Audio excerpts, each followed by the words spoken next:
ప్రత్యేక టెర్రరిస్ట్ కోర్టులు ఏర్పాటు చేయాలి.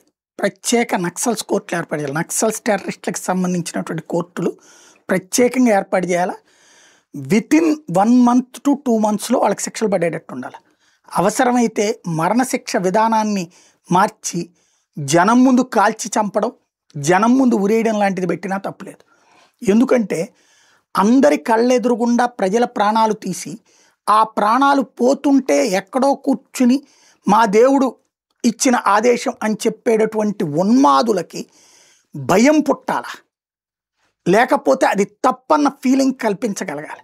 తప్పన్న ఫీలింగ్ కల్పించడం మన వల్ల కావట్లేదు. దానికి సాక్ష్యం ఏకంగా డాక్టర్లే ఉగ్రవాద మాడ్యూల్స్గా మారడం.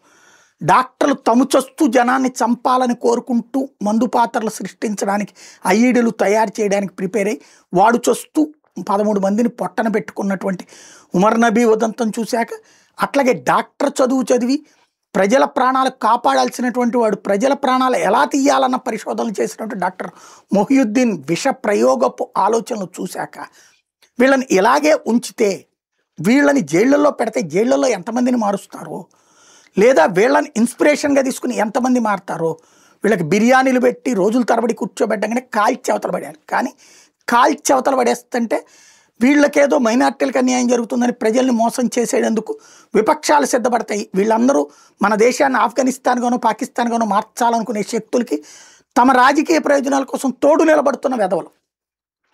ఇప్పుడు రాబోయే రోజుల్లో అందుకైనా సరే అర్జెంటుగా ప్రతి జిల్లాకి ఒక టెర్రరిస్ట్ నక్సల్స్ వ్యవహారాలకు సంబంధించిన ప్రత్యేక కోర్టు ఏర్పాటు చేసి ఆ న్యాయమూర్తి గారికి ఇంకే పని ఉండకూడదు, ఆ న్యాయస్థానానికి ఇంకే పని ఉండకూడదు, కేవలం ఇదే ఉండాలి.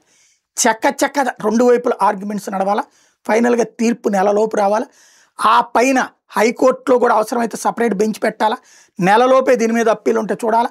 సుప్రీంకోర్టులో కూడా ప్రత్యేక బెంచ్ ఏర్పాటు చేయాలా. అవసరమైతే నెలలోపే పరిష్కరించాలా.